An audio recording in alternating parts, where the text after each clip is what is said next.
जब दुख आता है दीदी तो दुनिया संसार में कितनों बड़ी पति अफसर रहे, लेकिन जब अपने आप में तकलीफ होता है दीदी तो पैसा दे देंगे, लेकिन आपको शरीरवा से दुखवा निकाल के नहीं लेंगे। दुख निकाल के कौन लेंगे? तो हमारे गुरु परलो परलो नाम लीजिए कि महादेव मत दुख के पहाड़ डालिए और हमारा हाथ थम के आगे बढ़े। तब एक शिष्या कहते भगवान जी दुख के अरे पहाड़वा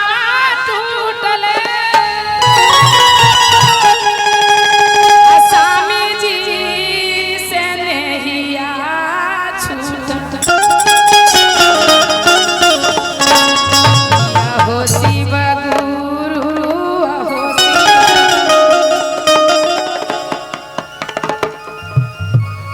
बेटा बापू तो ही आधा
सुनेला जब अपन कोख के जन्म लेगो वचन सुनेला तैयारी नहीं थे संसार में केकरा कौन सुनेला तैयारी। कहते हैं शिष्या भगवान के करा से दुखवा सुनई के करा विपतिया सुनई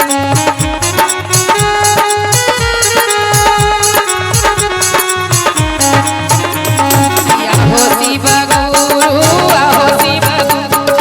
अहो शिव गुरु अहो शिव अपनो जलमलवा मुख से न बोलेला या हो शिव गुरु अहो शिव अपनो जलमलवा मुहमा फेरेला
गुरुदेव से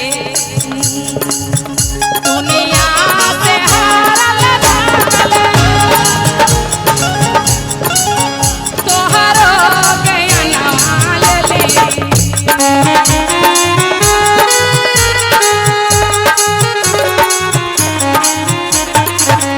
दुनिया से हारल तोहरो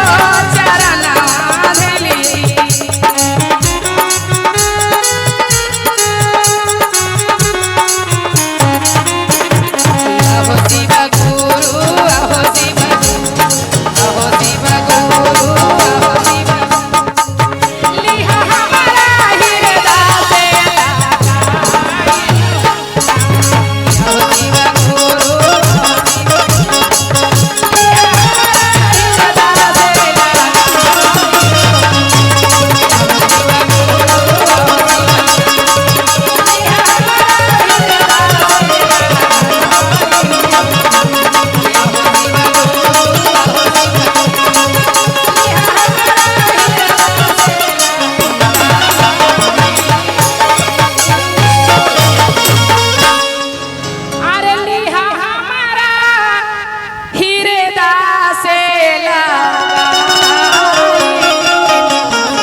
बोलिए शंकर भगवान की, बोलिए एक बार गौरी मैया की।